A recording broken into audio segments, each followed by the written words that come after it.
कुछ दिन पहले आपको खबर सुनाई थी, बल्कि कई सारी ऐसी खबरें सुनाई, जब अमेरिका में, ऑस्ट्रेलिया में, यूरोप में किसी को सजा सुनाई जाती है तो बाकायदा जज ये लिखता है कि इनको अगर 20 साल की सजा है तो 15 साल से पहले कोई रिमिशन, यानी कि वो पैरोल के लिए भी इजाजत नहीं ले सकता। 40 साल की सजा है तो 25 साल से पहले वो पैरोल की इजाजत नहीं ले सकता। मतलब उसमें लिखा होता है कि अगर ये सजा सुनाई गई है तो आदमी इस वक्त तक तो जेल से बाहर नहीं निकलेगा, चाहे फिर कुछ भी हो जाए।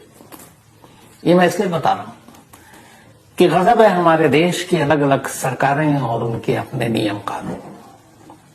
इसलिए गजब कह रहा हूं कि हमारे देश में इस वक्त लगभग अलग अलग राज्यों की जेल में ऐसे कैदी बंद हैं जिनमें से लगभग 80 से 85 हजार, बल्कि 83,000 के आसपास वो कैदी हैं जिनको उम्र कैद की सजा मिली हुई है, लाइफ इम्प्रिजमेंट। और अकेले सिर्फ यूपी में लगभग 13,000 ऐसे कैदी हैं जिनको उम्र कैद की सजा मिली हुई अलग अलग अदालतों से। अब ये देखिए कि अगर किसी को उम्र कैद की सजा मिलती है, अब उसे पूरी उम्र जेल में काटनी है। पुराना वाला तो गया कि 14 साल में आप बाहर आ जाएंगे। अब तो बड़े नए नए कानून है कि उम्र कैद, पहले ये था कि उम्र हो जाए तो उनको छोड़ दो, वक्त से पहले रहम करो। आसाराम बापू 80+, लेकिन अभी तक जमानत नहीं मिली और मेरे ख्याल में 10 साल से तो ज्यादा हो गए जोधपुर जेल में रहते हुए, और ऐसे ना मालूम कितने कैदी। लेकिन कमाल है, एक नेता, एक पूर्व एमएलए, विधायक, जिस पर एक नहीं 3 कत्ल का इल्जाम है, ट्रिपल मर्डर,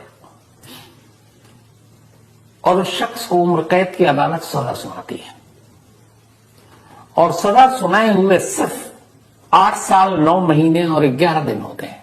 सिर्फ 8 साल 9 महीने 11 दिन, 8 years 9 months 11 days। और उसके बाद सरकार कहती है कि बहुत हो गया, 8 साल 9 महीना और 11 दिन काट लिया, तब इनकी सजा पूरी हो गई, अब इनको छोड़ देना चाहिए। ट्रिपल मर्डर है इल्जाम। तो सरकार सिफारिश करती है, डीएम साहब, डिस्ट्रिक्ट मजिस्ट्रेट, उस इलाके, उस शहर के जो मालिक होते हैं, जिस जेल में वो बंद है, उस जेल का जेलर एक सर्टिफिकेट देता है कि भाई जेल के अंदर बड़ा अच्छा चाल चलन है, इस आदमी को जेल में नहीं रहना चाहिए, जेल के बाहर होना चाहिए। डीएम साहब कहते हैं कि नहीं ठीक है, जेलर साहब ने कह दिया, सोसाइटी के लिए कोई खतरा नहीं है। सरकार कहती है बहुत हो गए, 8 साल 9 महीने 11 दिन, इससे ज्यादा क्या रखना है, इसको छोड़ो। उसके बाद गवर्नर साहब के पास अर्जी जाती है, मर्सी पिटिशन, कि छोड़ दीजिए इनको, और गवर्नर साहब के आनंद फान हुक्म सुना देती हैं, और अब वो जेल से बाहर आने वाले हैं, आजकल परसों कभी भी आ जाएंगे। आपको अजीब लग रहा होगा सुन के, लेकिन ये हकीकत है।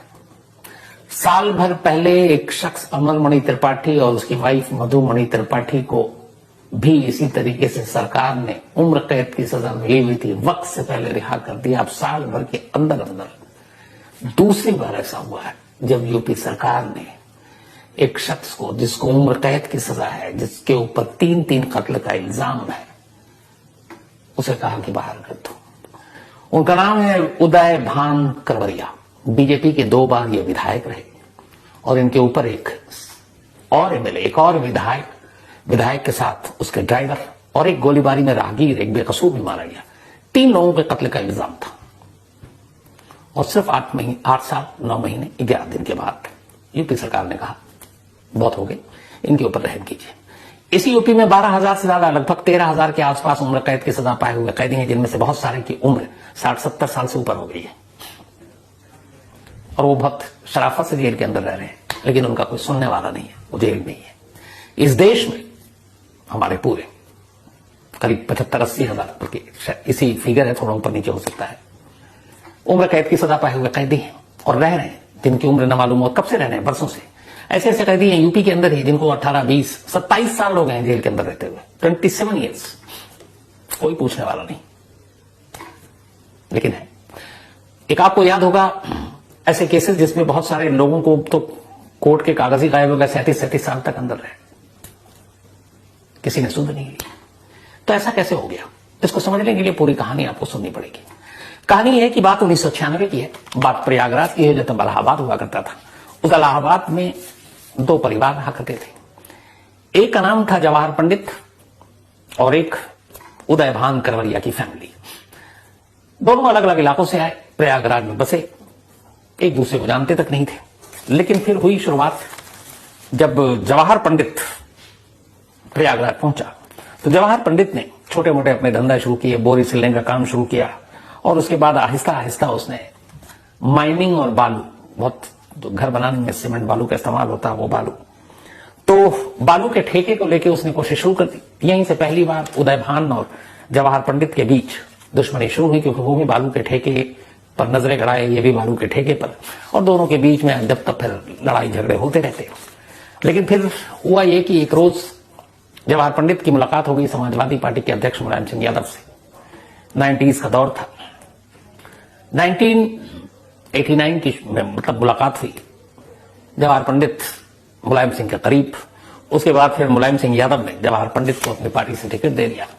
अब एक बालू और एक उसका कारोबारी समाजवादी पार्टी के टिकट पर एमएलए बन गया।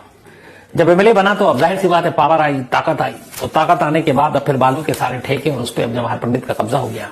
इधर उदय भान और उनका परिवार अब पीछे रह गया, क्योंकि उनके पास पावर तो था नहीं। उदय भान के पिता और दादा ने भी कई बार राजनीति में कदम रखने की कोशिश की थी, कामयाब नहीं हुए, हमेशा चुनाव हार गए थे। तो इधर अब जो जवाहर पंडित है वो विधायक बन गया, कद बढ़ चुका था। बालू की ठेके को लेके उदय भान और जवाहर पंडित की दुश्मनी जारी थी, और इसी बीच में फिर थोड़ी सी राजनीतिक गड़बड़ हुई।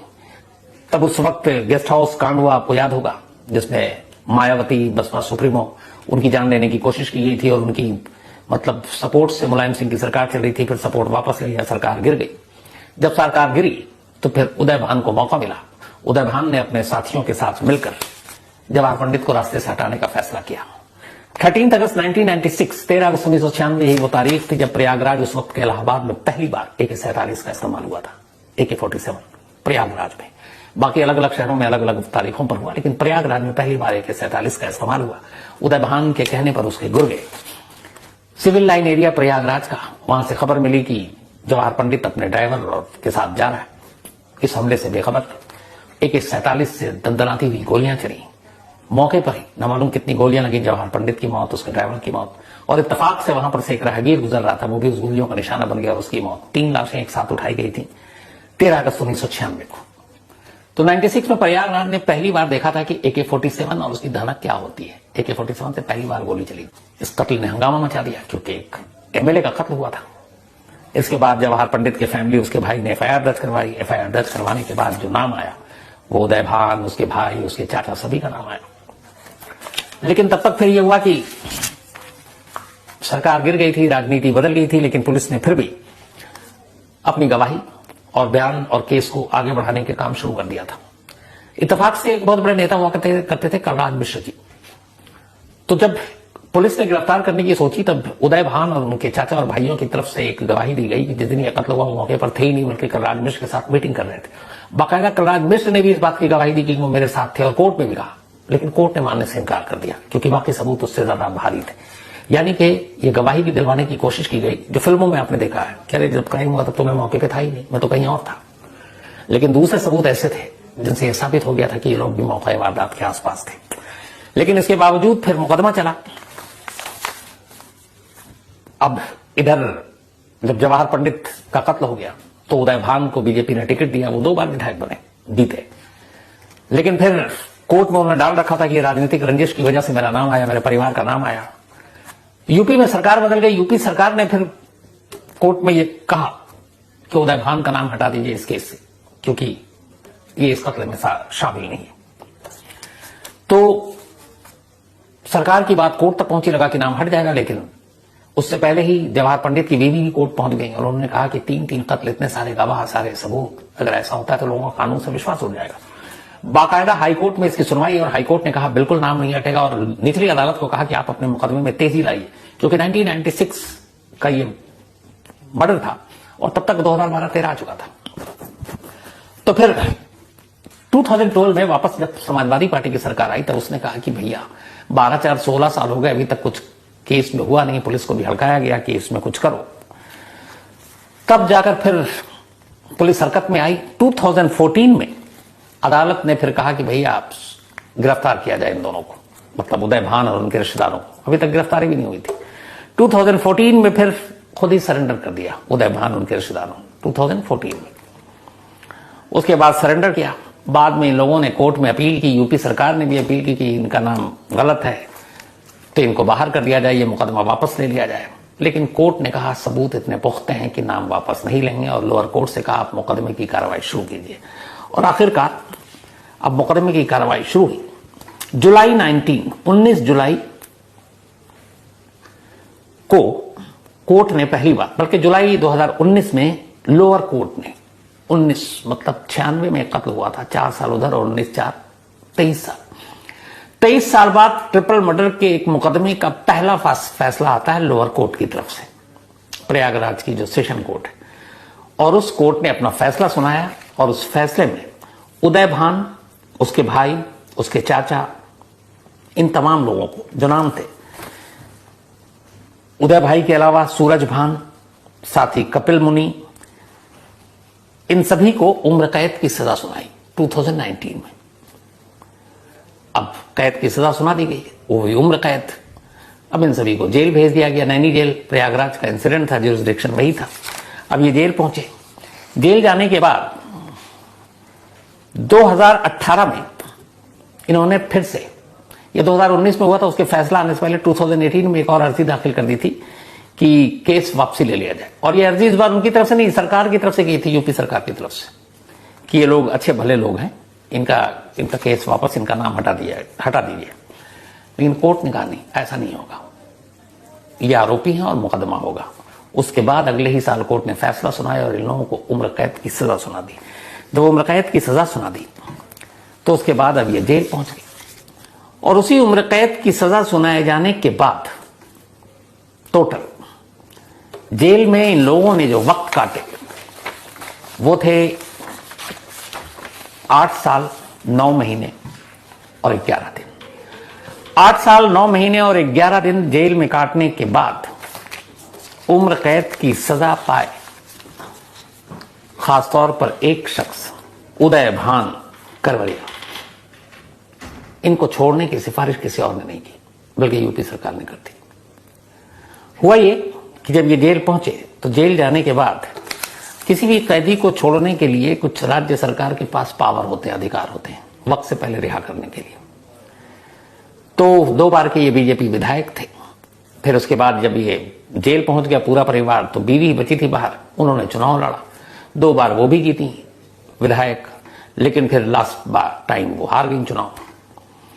तो अब ये था कि अभी टोटल 8 साल 9 महीने और सिर्फ 11 दिन हुए थे कि यूपी सरकार ने एक ऑर्डर पास किया। और इस ऑर्डर की शुरुआत कैसे हुई? सबसे पहले नैनी जेल के जेल सुपरिंटेंडेंट ने एक लेटर लिखा कि उदय भान करवरिया का बिहेवियर, बर्ताव बहुत अच्छा है, बड़े अच्छे इंसान है, जेल में सारे नियम कायदे कानून का पालन करते हैं, और ये लिख के भेज दिया।